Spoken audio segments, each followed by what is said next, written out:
Podtacular episode 301, Halo 4 Forward Unto Dawn, for August 1st, 2012.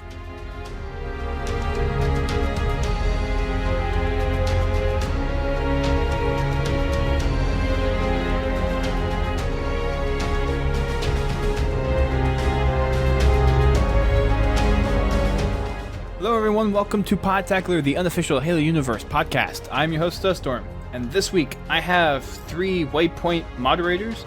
They come from a variety of different Halo communities. I definitely thought he was going to say white something. Dude, I heard that too! We have 3 white... 3 white moderators. I was like, really? Well, all of you are white too, and I'm white, so it makes sense, but... That's great. That's not what people will hear. I'm probably the tannest one. I'm the Floridian. Great start, guys. That was awesome. I've got the most rakizzle in me. Wait.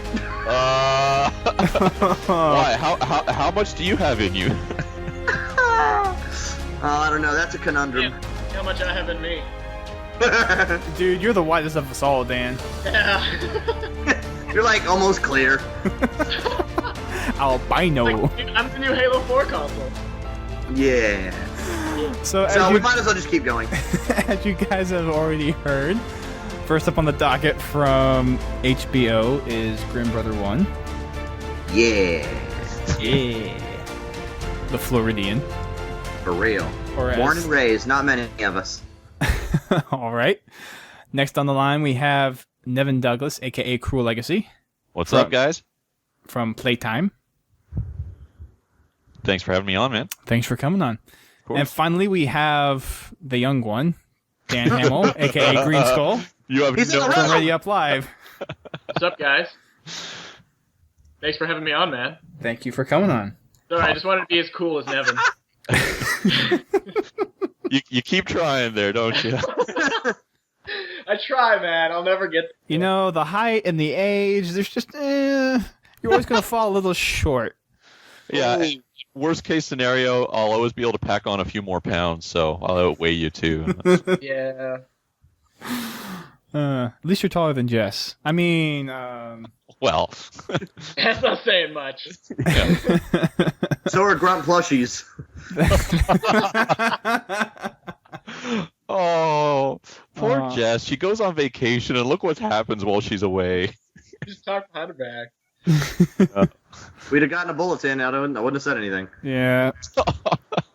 It happens. She knows it happens. I know. That's why she always hires us back. She can't keep us away for too long. We did get a She bullet. hires us back because it's less work. She doesn't. She just says she fires us, and then she gets the paperwork, and it's like, oh, I don't want to do that. You're like, So whoa, she's like, I'm really? just kidding. You guys are still working for me. Don't worry about it. Anyways, the real reason we are all here today is because these 3 gentlemen got a chance to go to Vancouver on the set of Halo 4 Forward Unto Dawn. And we're going to talk about some of that today. So there's been quite a few YouTube videos that these fine gentlemen have put out. They also did a podcast while they were in Vancouver with, who was the IGN guy that was there that you did it with? Brand Mirabella, the III. The III. The triple I. The triple I. Triple I. Yeah, Fran, who runs, he heads up the entire video team at IGN. So it was really, I mean, that was to me like almost as special as the rest of the event, right? Just getting to hang out with him and Yeah, he was very cool. Oh, absolutely. talk about how a guy with a great insight on gaming and on the industry in general, right? I mean, not many people in the kind of position he's in, so that was awesome. Right. Especially with being one of the guys with the big companies, or not.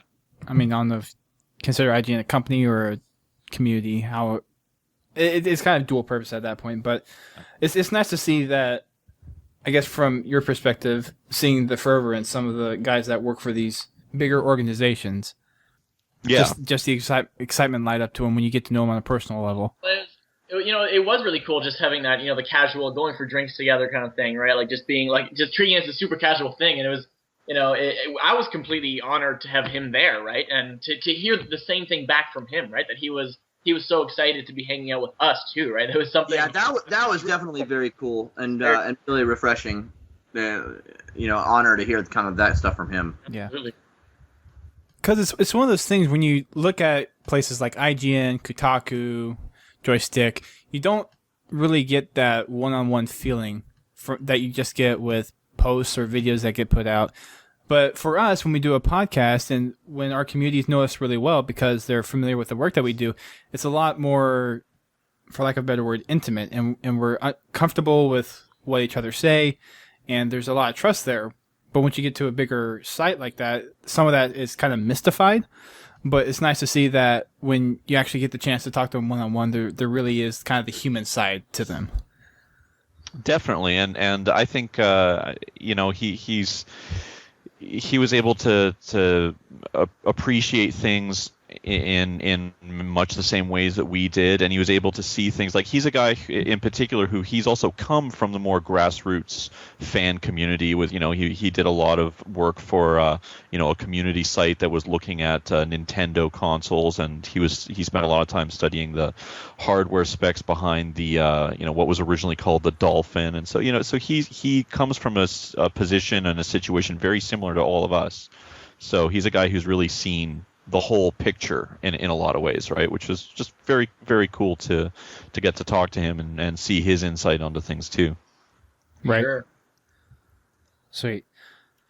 So let's dig into what Halo 4 Forward Unto Dawn actually is. So this is supposed to be a live action series that takes place about 30 years before all of the Halo events started. So this is about 25? Yeah, about 25, 30 years. Okay. I mean, like year 25, because Halo events is 2052. Yeah. That's the ballpark, I believe, yeah. So for those that have read the books, this is about the time when, shortly after Halsey takes on the Spartans, she's developing the Spartans mainly to kind of serve as a dual purpose to fight off the Covenant forces that they've encountered, and fight off kind of this civil war between humanity. So there's these bunch of factions that are spread out across the galaxy, and the UNSC is trying to kind of combat that fat battle on the home front again. And then there's the Covenant they're balancing, and the Spartans are kind of spread out between the two. So as far as this is concerned, this story is kind of caught in between the two. Yeah, and I mean we don't know much about the details of the actual plot. I mean, a lot of what we saw when we were on location is stuff. It's the same information that everybody else has seen in the trailers that have been released since.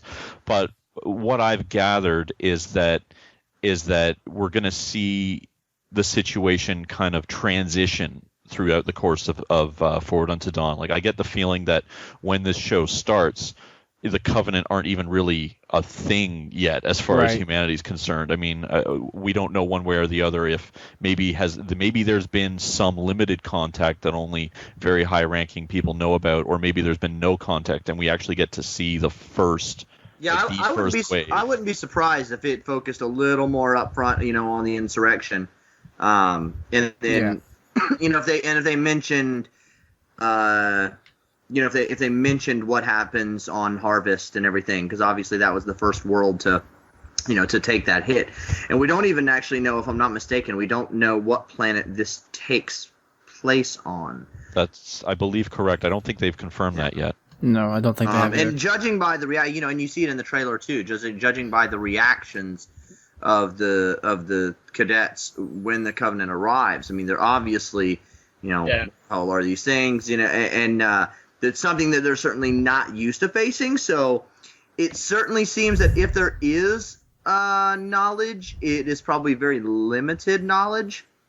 Mm-hmm. So now I didn't have a chance to go back and kind of read through or look through the first book, because there's some stories back there, and there's a couple places where it seems like this could be taking place, like the Epsilon Eridanus system is a candidate for something like this. But from what I heard on the Sparkcast, I think it was Sparkcast number 13, Tom Lasky, who is the main character in Forward Unto Dawn, he's kind of stuck in this struggle between growing up in a harsh kind of family environment, and from the stuff that he's being taught with the stuff that they're being told about fighting off the insurrection, he has some uneasiness about that. Yeah, he has reservations even just about the whole philosophy behind that current conflict.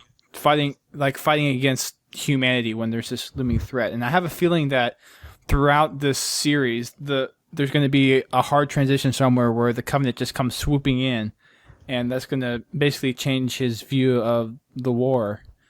And I don't think we've seen this specifically, but does Forward Unto Dawn take place only in this time span that is 30 years before, or is there going to be like... It looks like No.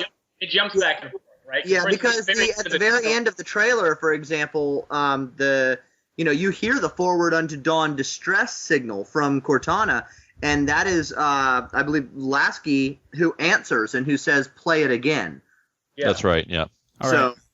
So it does span that. Now, from what they were saying, it certainly seems like most of it will be taking place on the early era, but that it will lead up and kind of provide a fairly seamless transition to what's kind of going on with Halo 4. And there's also, I know, like an opening cinematic. Not like an opening cinematic to the game itself, to Halo 4 itself, but I know that there's an opening, when we last left our heroes kind of thing, that 343 has before the Halo 3 campaign. So I wouldn't be surprised to see Forward Unto Dawn, the web series, merge real well with that kind of opening vignette. And almost as well as they did with the E3 presentation, right?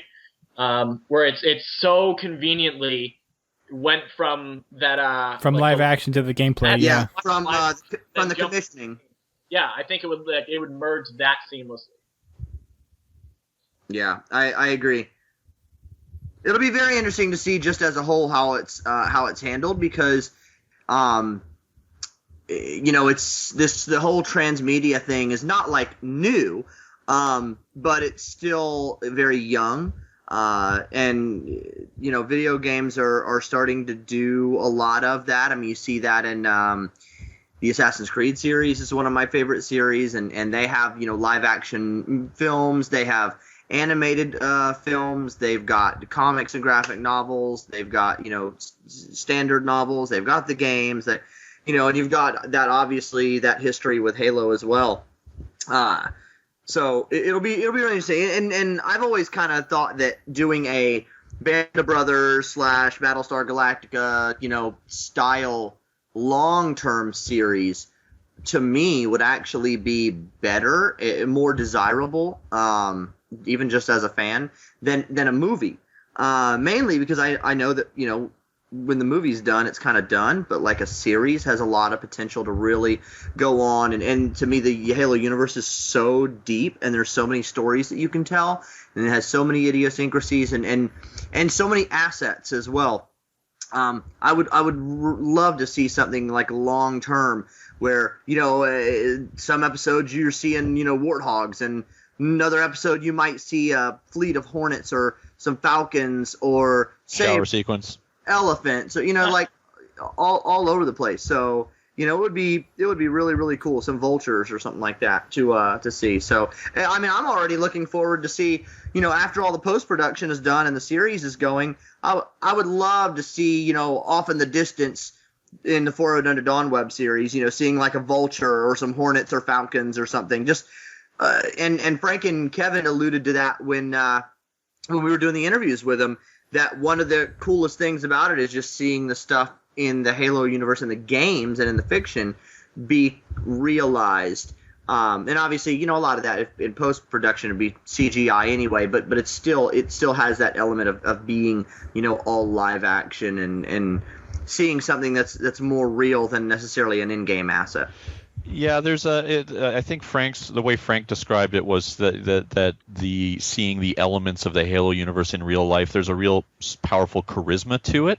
Yeah. And I agree with him. I think that when there's something about seeing, like, even something as simple as, we got to have some literal hands-on time with the model assault rifle that they're using, and it's very, very cool. It's a lot cooler than you'd think it would be to hold a model gun from a video game, but there's something about the detail, the weight, the look, and the just feels right. And I think weight being a big thing too. Absolutely right. Like as soon as that goes in your hands, you're like, whoa, like this is a weapon. I think the catch is, I think that in a lot of cases, I mean, that's true when you're in the room and you're seeing this stuff in person. The trick is whether or not they're able to communicate that through the screen. And I think some movies or TV shows or film projects have done that more successfully than others in the past. What we've seen so far from the trailer, I think they're pulling it off pretty well. I mean, I think that when you see that warthog drive by, it looks pretty cool, and not just in that, oh, I'm a fan of the video games and it's cool to see it in real life kind of way, but in that it's just a cool image. It's got the design works, and the lighting works, and it just I think they're pulling it off based on what we've seen so far. So you make a good point too about the difference of the in life and on screen. Even just when we were there, we were watching a couple of the scenes we filmed, and we would watch and be like, man, that looks really, really cool. But even still thinking like it'll be interesting to see how this translates, and then they pull us into the little green room area and sit us down and in front of the monitors and are showing what the cameras are capturing, and this is without any post-production or any effects on it. Yeah, this is the live footage stream. Right. Yeah, it was amazing. Even the transformation just there, just going from when you, instead of having every possible angle, when you go to the angle that the director wants you to see, and the real true vision, basically, of the of the story. It's not unlike, in all honesty, it's not unlike, we experience the Halo universe primarily behind the visor of Chief, and it is a very different experience, kind of knowing and passingly knowing the Halo fiction and some of the extra stuff, but it is a very different experience when you're behind that visor and with that perspective. And so when we were kind of locked in and honed in on what the directors and the producers really wanted to show and wanted to tell, it was amazing. Like, even how much better it came across. But there is nothing, like you said, there's nothing like kind of holding a piece of that universe. Rather than holding a controller in your hands, you're holding the actual weapon that you're controlling. Like it's super sick. And yeah, there's a weightiness to it that you can't get across in a game, and there's probably just a functionality that adds so much to it. Well, and right. my hope is that having the props and the Master Chief's armor and the vehicles, having all that stuff so fully realized, my hope is that affects the actors the way it affected us when we're there seeing it. Because I would imagine, I mean, with absolutely zero experience as an actor, but I would imagine that it's one thing to sort of rehearse these scenes and say the lines and run through it in your head, but when you're wearing the armor with that assault rifle in your hand, you'd have to stand a little different. You'd have to, like, it has to affect you, I would think, and hopefully in a way that just helps sell the whole thing, that helps the viewer buy into the believability of the whole thing, right? Because if the actors believe it, hopefully that'll come across. Right. That brings up an interesting point, though. So, and we'll get to this a little later, but it's going to be interesting to see how Master Chief is portrayed. With, I mean, you have Daniel Cudmore. He's a big dude, and he fills the role of being a Spartan pretty well, but movement's going to be one of those issues where it's like, okay, how much is this going to look like the game versus, okay, I can really only move this fast because I'm not superhuman or anything. So that's all in the neck. Is it now? No, I'm not kidding. It's really funny. There's a I think it's it's like a forum avatar that I see the picture a lot, but there's a picture of Chief from the Starry Night trailer. Mm-hmm. And it has him looking up. It's that real kind of famous part where he looks up like toward the Wraith mortar shot that's coming in. Right. And you see the armor and you see, the bodysuit that comes up underneath. And for some reason, it always struck me as just like, it was just a cool pose. It was there was a sense of fictional realism. Yeah, what's funny about that is that it just made me think of that scene in Star Wars where Luke looks up at those two suns. Yeah. It just rang out in my head, right? Because he doesn't say a word. But that's such a hard-hitting scene because you know exactly what's going on. You know what he's thinking, right? It's just like, look upwards says so much. Yeah, and it's funny when Cudmore walked out, or when we went out to see him like in better lighting, basically when he was in full armor, he looked like kind of up for something, and I saw all of that bodysuit, come up and go up under the neck, and it was like it looked sick, perfect. It was so perfect, and it was something, like sometimes you'll see, and immense props to all the guys at 405th for everything they do. So this is not a knock on anything, but like it is the difference maybe between like a more simple homemade costume, like if you were to make a helmet and use a turtleneck instead, right, and put the helmet on. But when we saw it in there, and again, Legacy has $1 gazillion to do this, but I don't know, just the way that it looked was so very real looking and so very believable. Oh, yeah. And it was a little detail. I was kind of surprised at some of the tiny details that made the biggest impact, and even one of them being proportionally. When we were talking to the guy from Legacy, he talked about how you have to change certain things on the human model because physics don't work the same way as in a game, and mainly from a graphical perspective. Like if the shoulder armor is up too high, you can't have clipping in real life.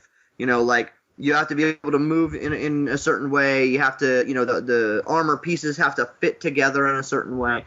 And it was interesting because, like, you see it in the game, that's kind of what you get used to.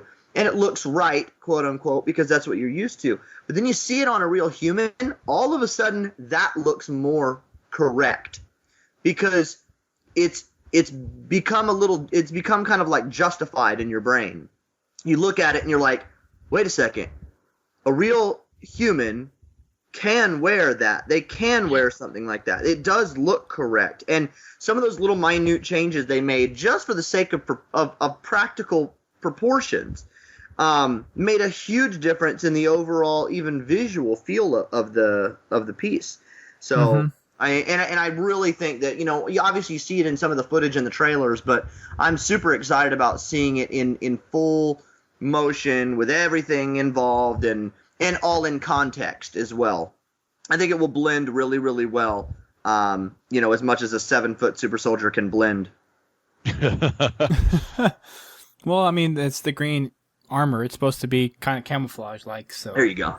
It should blend. Will it blend? That is the question. Exactly. Oh boy. Man, I love Chick-fil-A sweet tea. I'm sorry, it is delicious. Controversy. So I guess while we're on the topic, how is it like to see him just move in the suit? It's scary. If I could take a chance to answer that one. Hurts my neck. I have to look up so much. Yeah, well, it's you hear about in all the interviews that he's talking about that he steps into the room and everyone looks at him differently. And it is like that when he first, because he kind of came in as a surprise. We knew he was going to step into the room at some point. We knew we were going to check out the armor. We didn't really know specifically when. So we were there in the green room, and sure enough, door opens up. People come in. We're like, what's going on? Something new's happening, right? Sure enough, he steps in, and it's just whoa, right? Like you just feel this wave of everybody stopping what they're doing and just looking up this super intimidating guy. And like we went to do a little photo shoot with him. And a little bit of pee came out. Yeah, he was walking behind us, And I wanted to walk faster because he was right behind me, and I'm like, oh god, he's gonna step on me.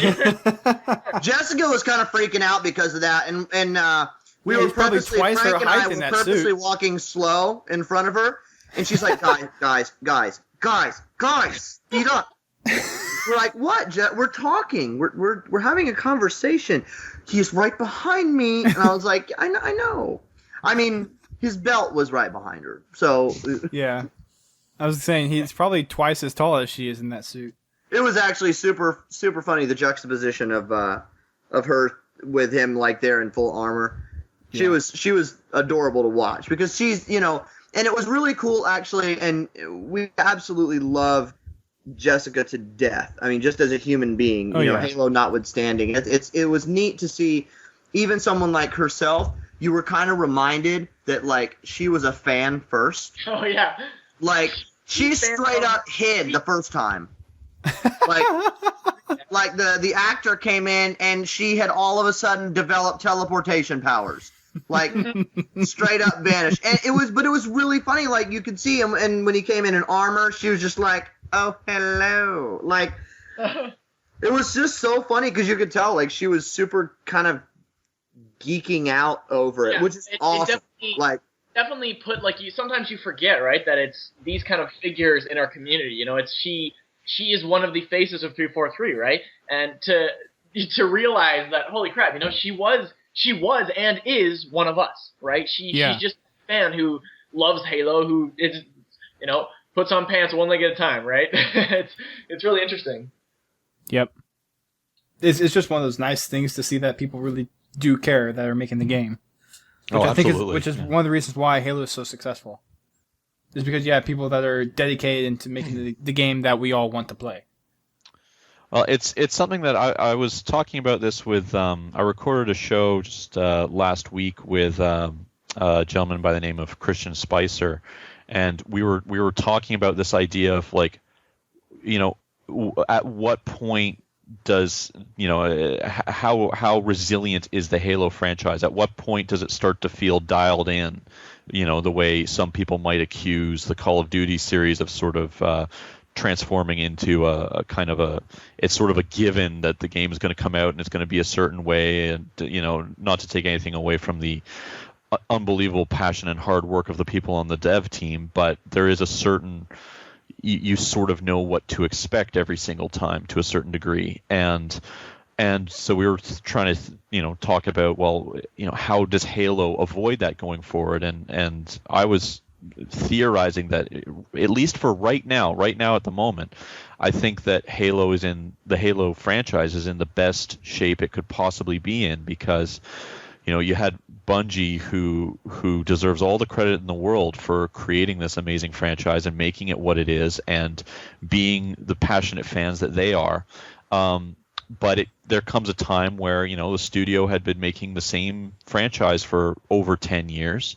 And I would guess that, you know, when they were making Reach, as much as they were completely in love with Halo and really excited to be doing it and putting all these cool ideas into it, I'm sure that there was at least some people on the team who were sort of like, oh, I've got this other really cool idea that I want to work on as well, and, you know, I've got all these other things burning in my mind. And some people probably just ran out of steam as well.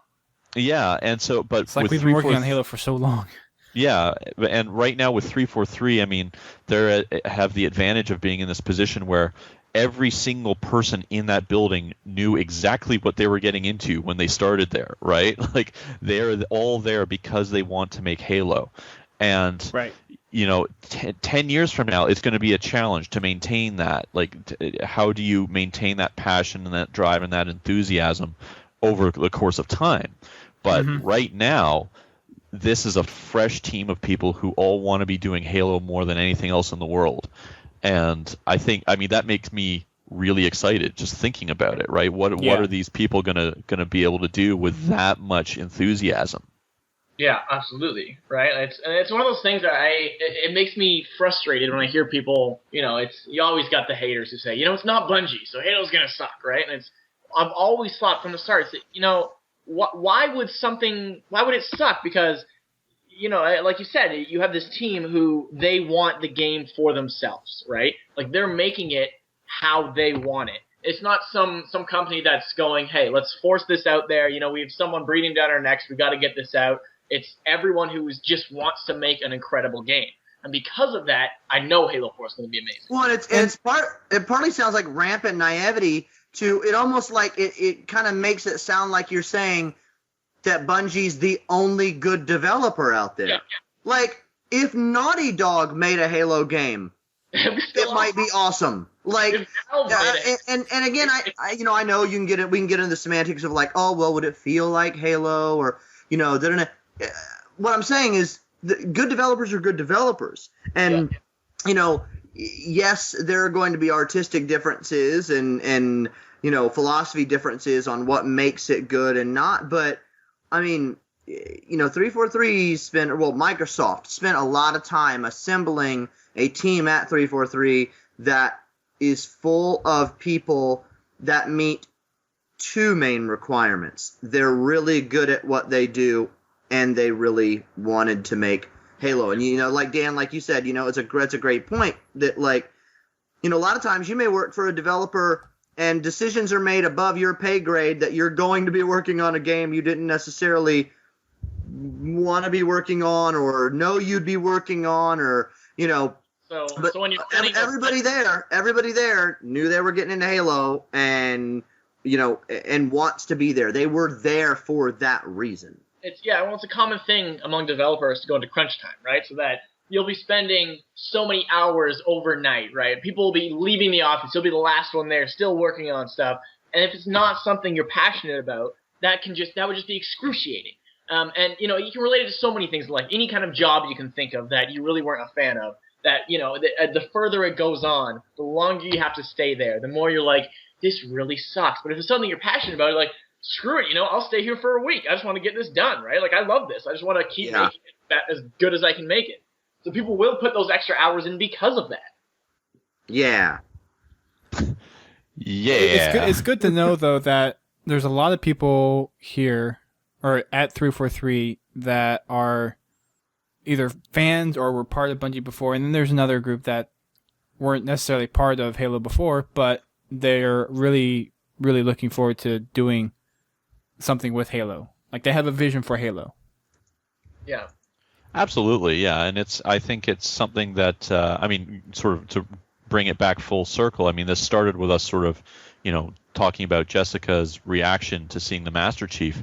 But, I could see it on Frank O'Connor and Kevin Grace's faces, when they're watching the footage, and they were definitely there to work. They were observing, and you could tell that they were looking at everything with a critical eye, but you could still see that just excitement over, like, every now and then you'd catch one of them, either looking at the other or just having an expression on their face of like, how freaking cool is this, And, exactly. It's just very, very reassuring to see, both for the future of Forward Unto Dawn in particular and the Halo franchise in general. This is exactly the kind of people that we want to have at the helm of this. Definitely. And I think the people that are at the studio right now are the ones that the game is in good hands with. And I've said it before too. Like, I think it's best of both worlds because, we get more Halo from 343 and from people who are very passionate about it, and we get another 10 years and we get to have a turning point to avoid maybe the franchise getting more stale if it wasn't kind of changing hands. And then we also get new Bungie stuff. We get, they as creators get to stretch their legs, and as artists get to, be creative again with a clean slate. And really, I think this whole situation is a win-win for anybody who is fans of both the franchise and the developers. Right. All right. Well, let's get back on topic and move on to some other stuff. Sure. So, Daniel Cudmore is the guy who plays Master Chief in this, and another role he's been known for is Colossus from X-Men. So we know he's a pretty good dude. What was it like to see him act out Chief? Like, was there any particular parts that he kind of made Chief unique in his own perspective, and how how did it feel as seeing him as the Chief? Did he actually feel like Chief that we know from the games? Well, definitely, if nothing else, because of his size. I mean, and because you don't see him, you don't see his face. So, like, it really pulled off that imposing figure. But I'd like to add, we never actually saw him act in the suit. Yeah, okay. we should clarify that. We didn't get to see him, like, he wasn't there in costume to do any filming when we were there. He was there literally just to show us the suit, right? But we, having said that, we did get to see him, even something as simple, and this is going to sound silly, but even something as simple as walking down the hallway. Yeah. You see the movement, you see his posture, you see the way he tilts his head, and it all looked, for lack of a better term, it just looked right to me. It just felt right and looked right, and I believed he was the Master Chief, like, no question. Yeah. For sure. All right. Another question that I think people may have, or at least this is something in my mind, but when they voice Master Chief, does Daniel Cudmore do the voicing, or did they have Steve Downes do voiceover? Neither. Actually, that was kind of a big point of contention is not the right word. Well, it was on the forums. But it was just a big point of emphasis was they actually tried out. We talked to Frank and Kevin about it. They tried having Steve do the voice, but Chief is way younger in this than he is, and there's no way you can get Steve Downes to sound 20-something years younger. In fact, they actually tried digitally to do it, and they said it sounded stupid. Like, they actually had Steve do some of the lines, and they tried to digitally manipulate it to make him sound younger, and they said it sounded absolutely awful. So they went with they tried to playtime it, basically. A voice sound-alike, a younger sound-alike. Did they now, Devin? Or Nevin? Sorry. Yeah, they should have brought me on board. I could have pulled that off. But... Yeah, I don't know why they didn't. I mean, we were lobbying. He kept walking around saying things like, "I need a coffee," but they didn't catch on. So. Nope. Where are the tacos? Yeah. Where are the tacos? But yeah, and So I'm totally fine with that. Because Chief is much younger, and it would seem really out of place to all of a sudden hear Steve Downes' grizzled voice kind of come through when really Chief's in high school. Like, yeah. I think it's going to be. I think it's a change that makes sense, and I think the only reason people are flipping out a little bit is that most people have only ever heard the one person do the voice of Master Chief, but there are so many big important characters across all forms of film and TV who have been played by different actors or voiced by different actors at one point or another, and you get used to it, you deal with it. It's really not that big a deal in the long run. It might jar you the very first time you hear it and you go, oh, that sounds a little different, but after 30 seconds you'll forget about it and you'll get over it and move on. And the joy of Master Chief, right, is honestly, no matter what voice he has, it's a giant green suit of armor, right? You're not having a different face. It's literally Master Chief. Like, that's something that you're not going to get wrong, right? Yeah. Yeah. Sure. I just try to fill every awkward silence that goes more than 1.7 seconds. Yeah. 0.17 Well, seconds. the awkward silence gets stripped out anyways, so. Yeah. That's lame. That's all his yeah. It's called after, like. Wait, do you strip out my yes? No, I just strip out silence. Well, then I'm just gonna start saying it all the time. Oh, goodness gracious. Yeah. Yeah. Yeah. It's now a new punctuation. Yeah. I have a bad feeling about this. So, I know you guys asked them some questions, and you guys have videos out there. If everyone who's listening hasn't seen their videos yet, make sure you check out their YouTube channels. They are, what's yours, Jeff? I forget what yours is. Well, mine is actually the GrimBrothers TV. Okay, yeah, that one. Yeah, okay. So his is GrimBrother TV. Nevin's is Nevin Douglas. Yeah, although I should say most of my videos aren't actually on YouTube yet. I'm thinking about putting them on YouTube. Yeah, because you only have one up there. Yeah, I've only got one on YouTube. Same for Jeff. The rest are exclusively on my site. They're just embedded right onto my website, CruelLEGACEYProductions.com. So I'll probably be putting shorter versions up onto YouTube sometime in the next couple of weeks, because some of the videos I posted were a bit long. There's the interview with Anna Popplewell. It's the complete video, unedited, so it's like 20 minutes long. I'll probably put edited versions on YouTube just so if people want a more condensed version, they'll be able to get it. But and to clarify, mine is the GrimBrothers TV. I didn't just to make sure. Okay, and then Greenskull is Ready Up Live. Yeah. So if you guys haven't seen them yet, pause this podcast now. Go watch them. Come back and listen. Do it. So for Daniel, how is it for him playing Master Chief? I know in the interviews he's been a Halo fan for a while, but how is it like from his perspective to play as Chief? He said it was a big responsibility. Yeah, he says that a lot, but he definitely told us it was exactly the vibe we got off it. Like, it's pretty much what you'd expect. That he says, it's you're your normal actor or whatever. Then as soon as you put on that suit, you're Master Chief, right? Like instantly, as soon as that helmet goes on, you are this super soldier. Because again, everyone's head turns. You're suddenly this huge, imposing beast, and everyone even like talks to him. Like again, like we said before, just even like knowing there's no acting going on. It was weird interacting with this giant green suited man, right? Like it was right. Like, weird in a good way though. Like it was like, oh wow, this is Master Chief right in front of us, right? It's like this is my hero come to life. Yeah, he says he felt that he feels everyone else around. He said he felt that like as soon as the helmet goes on, that suddenly he's this important figure. He's intimidating the crap out of everyone. Because that's exactly the feeling that you get when you're playing the games and reading the books.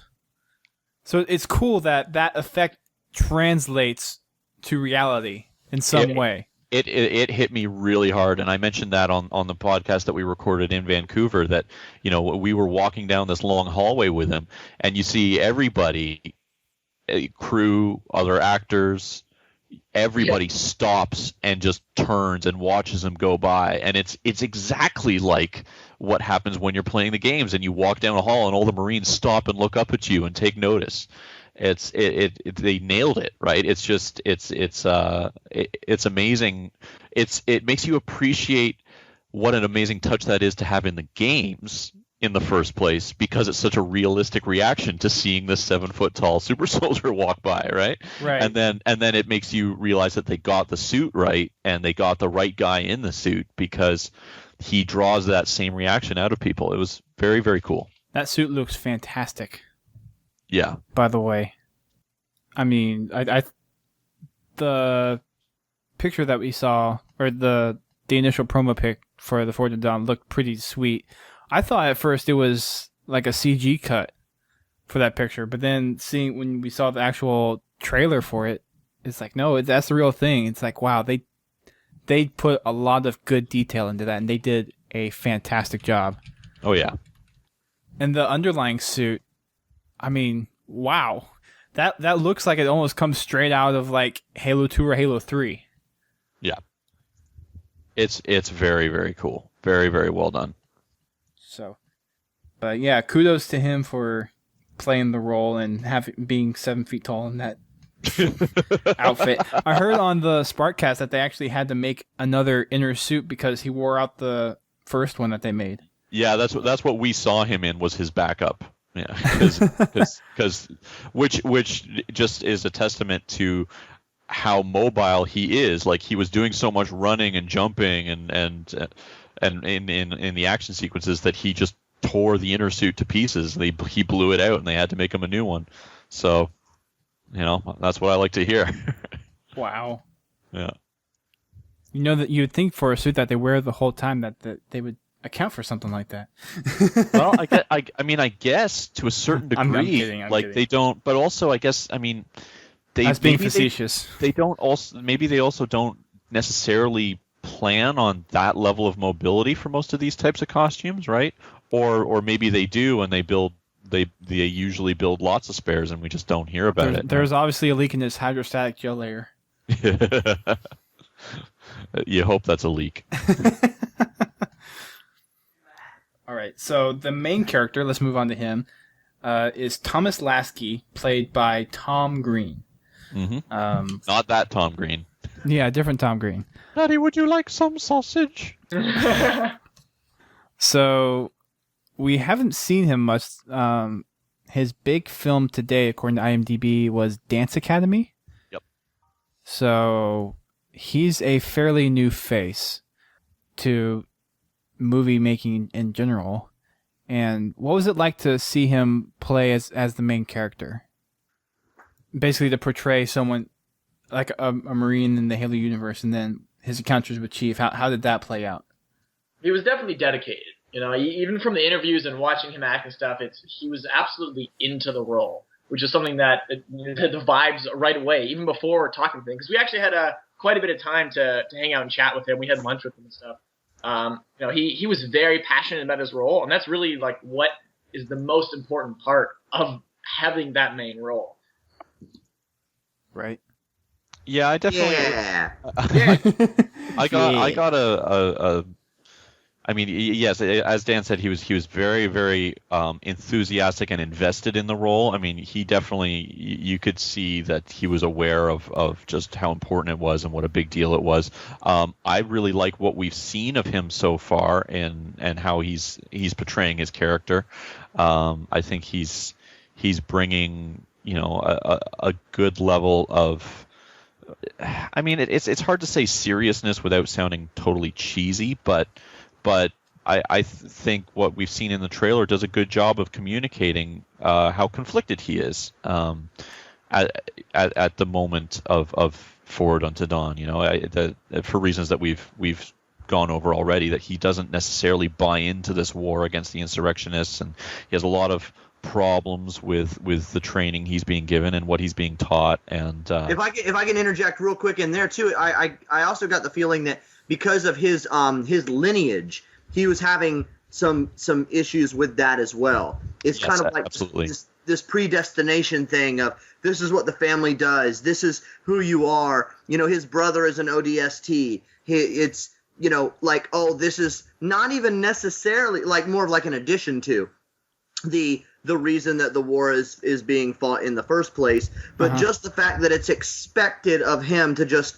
fall right in line, both, you know, literally and figuratively, you know, as if he has no choice in this matter. And so I think that's where his character is going to do some growing too, is that when there is this threat and there is no other choice in the matter, that he maybe really does find where he fits into that. Yeah. So obviously we're getting some kind of backstory into his family. How extensive is that going to be like a part 60. of this? Well, I honestly don't know. I think they're going to give us enough information to understand the basics behind his dilemma, but I don't know how much of it we're going to see, how much of it we're going to witness on screen. You know, I mean, they've shown little bits in the trailer of you know, him talking to his brother, I believe, over a chat, right? So Brody ST. Yeah, well, Brody ST. Wow. Sorry, I've never heard that before. It's never been said before. Okay, someone go to GoDaddy, BrodyST.com. Get that right now. BrodySTisCanon.com. Oh, that's good stuff. So yeah, I don't know how much time they're going to spend on it, because on the one hand, I mean, this is going to be, I think, a fairly intimate story overall, maybe a little more intimate than some people are expecting. But it's also not that long, right? I mean, we're expecting a total of maybe 90 minutes in the extended cut, right? So they don't necessarily have a ton of time to spend on anything that's not, you know, really, really critical to the moving the plot forward. Yeah. So, wow, now Greenskull is caught onto it. Okay. Great. You say that like it's bad. Well, yeah. Yeah. Anyways. I just saved you an edit. So another popular actress that is in this movie, which I'm sure everyone knows about, is Anna Pumplewell, and she is known for her role in the Chronicles of Narnia movies. So she plays the role of Shyler. I'm assuming that's what you say. Kyler Silva. Kyler Silva. We don't get, or at least from the videos I watched of you guys, we don't get much of backstory for her. So what role does she play in Forward Unto Dawn? Well, what we know so far is that she is in some ways sort of the counterpoint to a character like Thomas Lasky, whereas Lasky is skeptical about their role, the role of their military in the war. She has very much bought into it, right? She believes it's the right thing to do. She believes in their cause and what they're being trained for. So, and of course, I mean, we've even seen in the trailer that they obviously, begin to develop some form of a relationship together. So that's going to be a form of maybe tension between them, or if not tension, some form of, like, they're going to be influencing each other. I would say. I mean, that's just speculation on my part, but I think it's safe to say that they're going to be showing each other a different perspective on what they're going through. All right. So there's a pretty deep connection there, or is it just kind of something like a friendship that develops during the storyline? Well, we see them in the trailer. They're about to make out when the damn Covenant attacks. So, what a cock block, eh? All right. Yeah, that kind of sucks for him. I would go to war with the Covenant after that. Just so you guys know, we edited out about 5-minute section before recording. Starting back on this one. So, but yeah, it's what was it? I mean, we have a bunch of actors that aren't as well known. Daniel Cudmore, it's like, yeah, we've seen him in a few places, but he's not really one of the more popular. He was Colossus in X-Men. I mean, that's pretty cool. Yeah. He was something in Twilight. That's all I know, though. Yeah, That's he's also in cool. Twilight, but who watches Twilight? Yeah. Really? No, nobody who's going to admit it right now. They're going to go watch Twilight now just because of this. Yeah. Just because he's in this I live-action actually series. kind of really liked the fact that a lot of the actors and actresses weren't well known. I think a lot of times you get that where you suffer from, you try to see the universe, but really all you're seeing is that specific actor. I have a really hard time, and I know there's a lot of fans of him out there, but I have a really hard time watching anything these days with Johnny Depp in it, because it's turned into, oh, yep, that's the character he plays. That's Johnny Depp. It's like, oh, Alice in Wonderland, Right. Johnny Depp is in there, and the Pirates of the Caribbean, Johnny Depp's in there. So it's you start to get taken out of it. I think one of the charms of the original Star Wars films was that you had very few people that had real big star power. I mean, Billy D. Williams and Harrison Ford, with American Graffiti to a certain extent, but really not much. And that's, so you were able to see it and really believe, now poor Mark Hamill can't get away from being Luke Skywalker. Yeah. But that's good for us and not him, so that's okay. Right. And so I'm glad that when you see the cast and when you see this group of cadets, that you're not all looking at the current teen heartthrobs or the hot new actors and actresses as far as, like, the real well knowns and stuff like that. I mean, the people that they have, Tom and Kat, we're really just everybody there I think are great choices.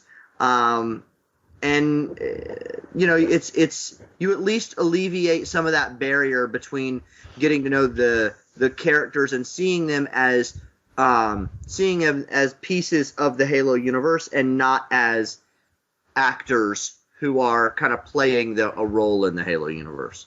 Right. And that's a good thing. Yeah, I agree.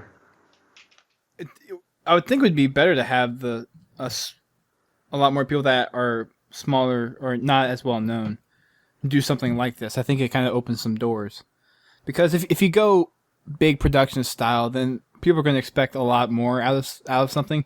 And this isn't supposed to be some huge production that they're trying to put on. This is supposed to be something that kind of digs into a different part of the Halo storyline and just kind of explores a different part of the universe. And there's this discussion, and I know we've had this on the show, and I'm sure you guys have talked about it, but there's always this fear that with a Halo movie, if you want to do it for the fans, like the true hardcore fans, you're going to want to do it with a side story that's not necessarily involved with the games and not necessarily involved with the Chief. You're going to want some different aspect of the universe explained. Except if you do it if you want to attract an audience that is not necessarily big into Halo, but you want them to kind of expand on that, you're going to want Chief, you're going to want to be very story-centric around the Spartans and what is closely related to the game. I've always thought ODSTs would be a surefire way to make a movie, to be honest. Like all the ODST shorts and stuff, because they're badass. Anyone can relate. Like anyone who likes a war flick will love ODSTs, right? Like it's just a future war. Right. I think that'd be a way to go. Well, I agree. And you don't have to worry about there only being a certain number of them. Yeah. And the point I was getting to is what Forward Unto Dawn is doing almost seems like the perfect balance, because you're getting a story that is Chief, like there's Chief in there. It's not quite Chief centric, but Chief is in the story. And you're also getting a story that's somewhat related to the story in the games, but it's another aspect of the Halo universe. So this is almost like a perfect balance of the two. Well, one of the treatments that was written for a movie, I think it was the one that Alex Garland wrote, was similarly style, where it was actually about a group of Marines with the Chief, and the Chief was in it, but he wasn't the center of it. What's interesting is I feel like by doing it this way, the Chief is made to be almost more ethereal and powerful, because we're not spending every second with him. It is like he comes in, and there's such a contrast between him and the rest of the people in there that it makes it huge. And it's funny, is like even down to who they picked to be their actors, all of the cadets are all small framed people, just even in real life.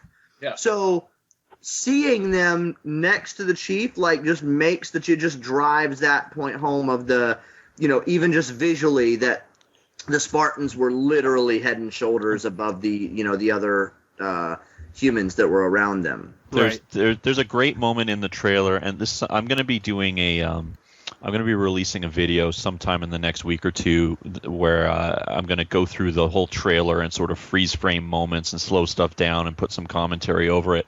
But one of my favorite shots in the entire trailer is there's just a brief glimpse. It's in the forest at night, and there's explosions going on in the background, and you see the Chief and a bunch of the other cadets running sort of single file through the woods, and you see the Chief in front of them, and he looks like almost literally twice as tall as all the other cadets behind him, and it goes by really quick, as it's a really quick shot. But if you sort of freeze frame that and look at it, it's a really powerful image when you realize it's not a Lord of the Rings style alteration to the size of the characters. He is legitimately, for real, that much bigger than these people, and it's something as simple as that really hammers home the iconic status of the character, the legendary status of the character. Going back to what you were saying just a moment ago, Jeff, I think that the challenge with a Halo movie and the challenge with Master Chief as a character is very similar to the challenge that other filmmakers face trying to tell stories about a character like Superman, which is that for some people, and everybody's going to have different feeling on this, but for some people, myself personally, Superman is not interesting. I do not find anything remotely interesting about Superman. Nobody tell Sin Kurtha. Yeah, exactly. Well, but I'm I still think stories with Superman in it can be deeply fascinating because of how he affects everybody else around him. Yeah. And I see the Master Chief in a very similar way. I will say I think there's a lot of room for interesting growth and character development and storytelling in the sort of formative years of this type of character, but you sort of do get to a point where once he's established, he's sort of locked in place as far as who he is, and you almost can't change him too much without completely throwing away what the character is supposed to represent. I'm going to be really curious to see how 343 handles that with the Master Chief going forward. How do they develop him without changing, who the Master Chief is? I think that, back to your point, I think that Forward Unto Dawn is taking a really smart approach by focusing on the way others react to the Master Chief. How do you how do you throw this larger than life person in with all these kids, and what does that do to them? How does that influence them? Does it inspire them? Does it scare them? Does it, there's that you mentioned Justin Korthoff. He had that great line when we were at PAX East, and he was talking about when Lex Luthor looks at Superman, it pisses him off because nothing mankind can ever accomplish matters if Superman exists. Yeah. And because mankind can work for centuries and finally go to the moon, and Superman can do it in 5 minutes, on a whim. And so are we going to see cadets looking at Master Chief going, well, how can I possibly matter next to this guy? Well, we've seen nothing that I can ever fiction. do will ever be like this, right? We've seen that in the fiction. I mean, there are a lot of times where it was one of the neat parts about the Flood, for all of its faults that people don't like, but there were some great interactions between specifically the ODSTs, and they had an interesting perspective because they always had been like that step up. You had your Marines, but then you had the ODSTs, and the ODSTs were the badasses, and now you've got these Spartans, and they kind of look at them like, man, that's like cheating. Like, they always took it. They were just built, but we're regular humans going above and beyond. We're regular humans doing amazing things, and so you do see that attitude, and I think it actually does liken pretty well to like what you were saying and what Justin had said about Lex's attitude towards Superman. And what's funny is it's not Superman's fault. Like, Superman, he's not doing anything wrong, but it's still there. That rivalry and relationship is still there. All right. I didn't remember that conversation unless I was paying attention to a different conversation. There were lots of conversations going on at that table. We needed traffic lights. Well, we had how many people in there? About 20, 24? Something like that. It was a blast. And we'll probably do it again at PAX Prime. Yeah, and we'll all be staying at Rakizzle's place. Gonna crash every night. Room for how many? You're missing a zero, right? You mean 80, right? Is that Okay, something like that. Okay, Fire Code. Who cares about Fire Code? So the director behind Forward Unto Dawn is Stuart Hendler, and I certainly haven't heard of him before. What has he directed? Sorority Row. So that was the only one I have remotely heard of. I could be mistaken, but I was looking through his IMDb. He doesn't have many directing credits. He's directed a few other smaller projects, but he has lots of either producer or and then short film entries, assistant director credits, or things like that, right? So this definitely seems to be something that he's not new to, but he seems to be an up and coming director from what I can tell. So how is it like to see him direct something that's this near and dear to our hearts? Well, it seems pretty near and dear to his, which is one of our first concerns. I mean, he talked about it, and he was, he said that some of the, the people that he looked up to the most were people who had worked on Halo in live action capacities before. And, he didn't name names, but one could kind of assume that he's talking about people like Peter Jackson and Neil Blomkamp. And so he knows that he has some pretty big shoes to fill, even with just who's worked on the franchise before in this capacity. But he also knows he has big expectations. And maybe sometimes it's good. Like, in all honesty, I'd rather have him working on it than Michael Bay, because that's true. That's true. and he kind of specializes in things that have a bit of a horror element, which Halo actually does. If you don't think so, people need to read the Mona Lisa or watch the motion comic on Waypoint. There's definitely some kind of horror type aspects of it, but one of the things that makes a horror film good is the interactions between the characters and how they're dealing with the situation, and I think that's where he's going to show a lot of his strengths.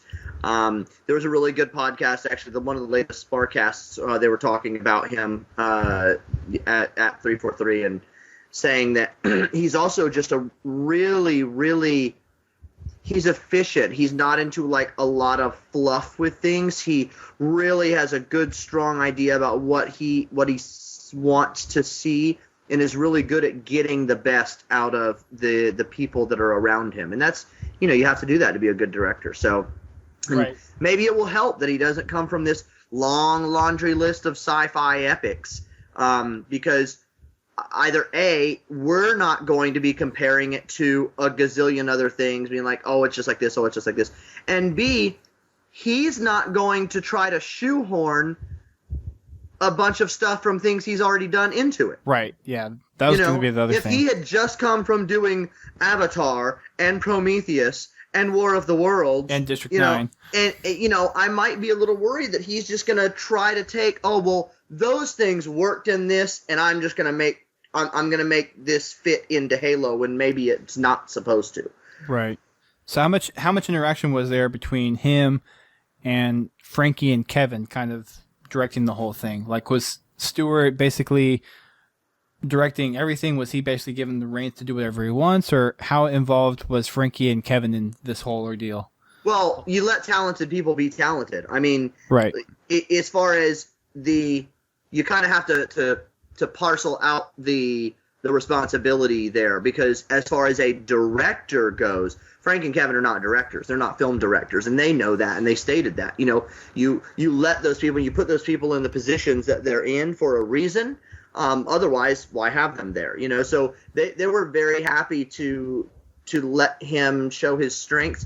But by the same token, Stewart does not know the ins and outs of and even down to what every character is maybe thinking or their backstory. He doesn't have that intimacy with the universe that Frank and Kevin are going to.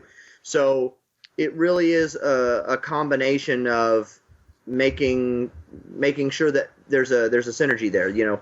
You have to let the people who are good at doing film do film. You got to let the people who are good at running the franchise run the franchise. And I think they said that in the interview that they had with us as well. And I think, Nevin, you asked a good question when we had that interview. I think it was you that asked kind of the differences between the mediums.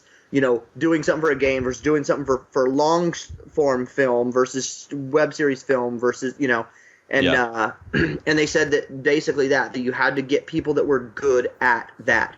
Just like you wouldn't have a bunch of film people necessarily go try to make a game. It's a different venue, it's a different medium, and your audience is different. And they have different expectations. So you're going to have somebody who is good at something, put them in that position and let them do it. And to our knowledge, and for what we saw, it certainly seemed that way. When Stewart was going, no one was in his way. He was just on it, and he's very involved. He is right there down where the cameras are. He is. Yeah, he's on his feet the whole time, looking over the camera. On his feet or like laying down. I saw him a couple times on his stomach, looking at the angle something might be shot at, just all kinds of things. And I like that. I think it's cool and it's fresh. And, sometimes you get the greatest, breakthroughs from people who are unproven, quote unquote, as far as the rest of the universe is concerned.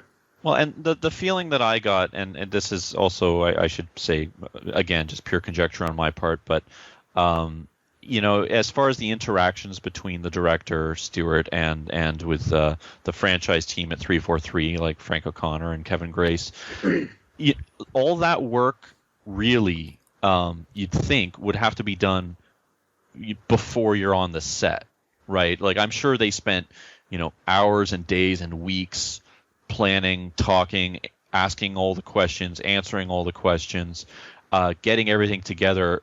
Because the feeling I got was that they liked Stewart because of as Jeff had mentioned, how efficient, how quickly he works, how and he looked to me like the kind of director who you put him on the set and you cut him loose and he will work like a maniac for 14, 16, 18 hours straight. I mean, the only moment that he was not on set the whole day we were there was when he stopped to do his interview with us. And then that was his lunch break. And then he was straight back onto the set. And he'd already been filming for a few hours when we got there. And they went for a few more hours after we left. And we were there for a good 9 or 10 hours. And so I got the feeling that it was one of those sort of, as Jeff said, the franchise team gets all the ideas together. They fill him in on everything he needs to know.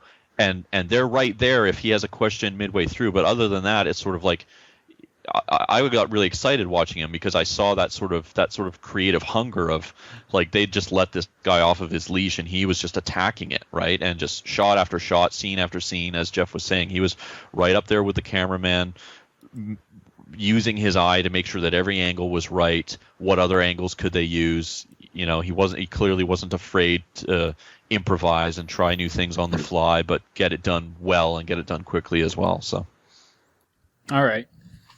Well, it's at least nice to know that I guess you guys at least approve of the work that he's doing. So that means that it's in good hands. That's all you really need. Well, that was one of the good reasons why they invited you guys up there. It's good to have a community perspective. And while I was listening to your podcast, it was interesting to note that they came to you guys and they wanted to talk to you. It wasn't, I'm sure there was kind of a mutual feeling to them. You guys wanted to talk to them because they were acting in something that's really important to us. But the fact that they were interested in what you guys thought and were really down to earth and wanted that kind of personal connection is really important, I think. Yeah, it was really interesting. People kept asking, like, once we were able to talk about it, they were, what was the best part? What was this? And it's, so difficult to pinpoint that, obviously. But really, one thing that I kept coming back to was the way that we were treated was one of the best parts. And I mean that on many different levels. Like, just, we were treated so well by the people at 343 and the people from Microsoft and the film crew that they brought out for us and the actors and the director and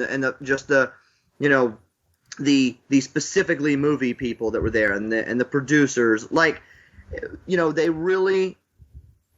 made it seem like they wanted us there because it was an important part of their process, not just like they were blessing us with this experience and we were so lucky to be there and we better be damn grateful that they brought us out there. I mean, they really treated it like like they brought us.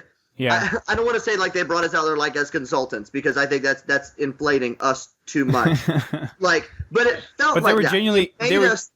They made us feel like that, which that's half the battle right there. And we'd have people ask, well, what do you think? Like you said, the actors, what do you think about this? What do the fans think? What did they think when they first announced they were doing this project? Are they excited?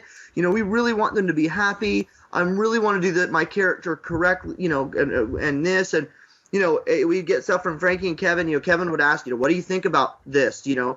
What do you think the community is going to think about this? Especially a lot of fictional elements. And it was, it made me feel really good that they valued our opinions enough to spend money.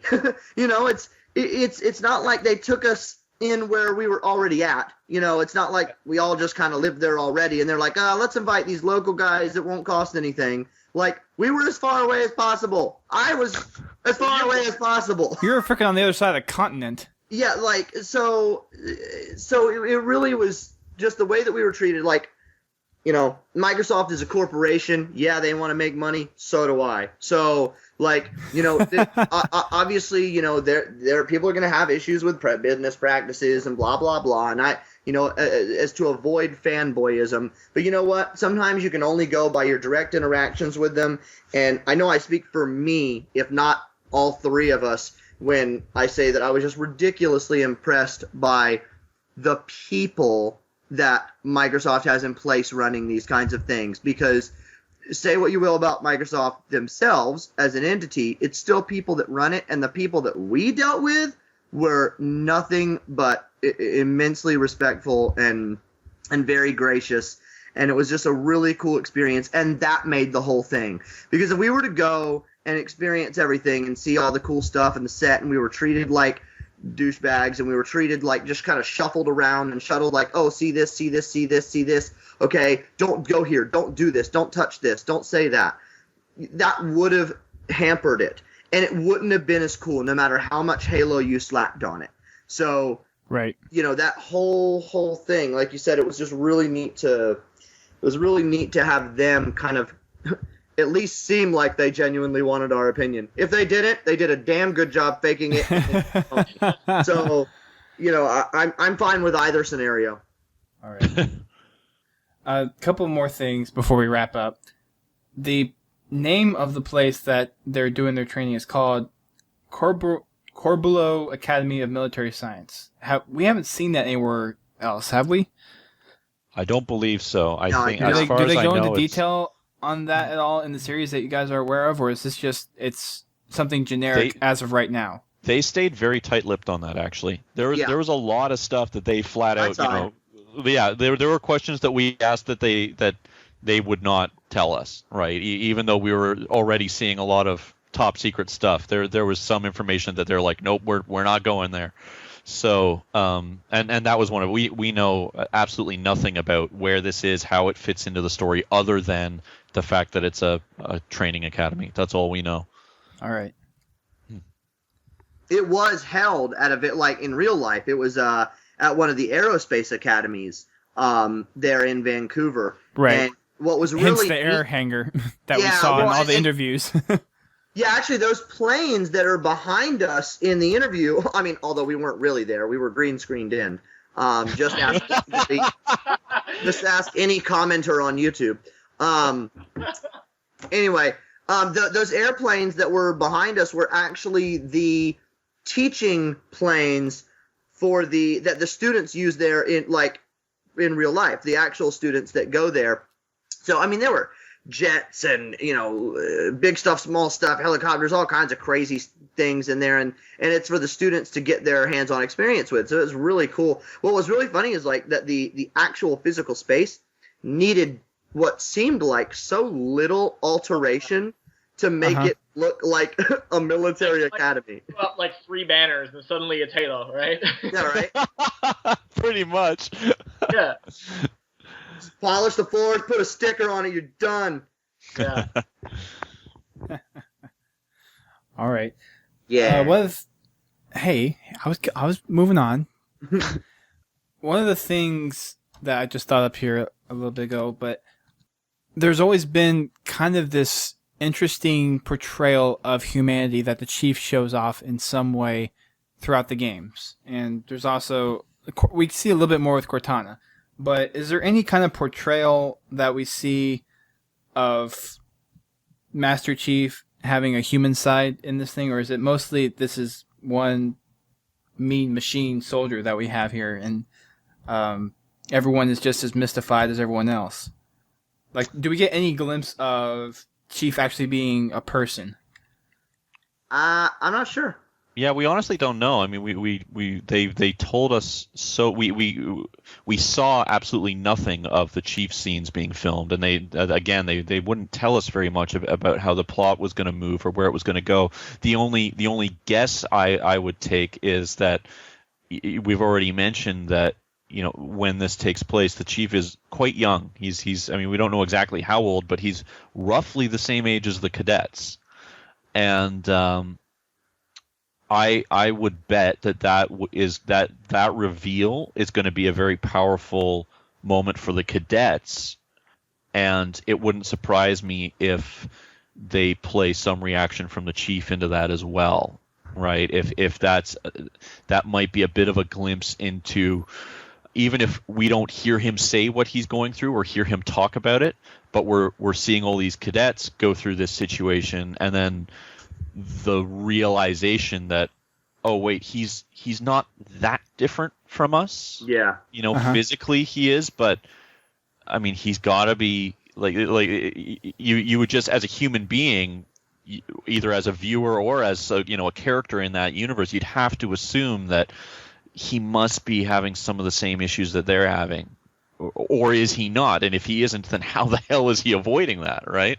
And so I think if I had to guess, I'd say we're going to see some reflective character development, if that makes sense. Like maybe not coming directly from the Chief, but coming through those around him, maybe. All right.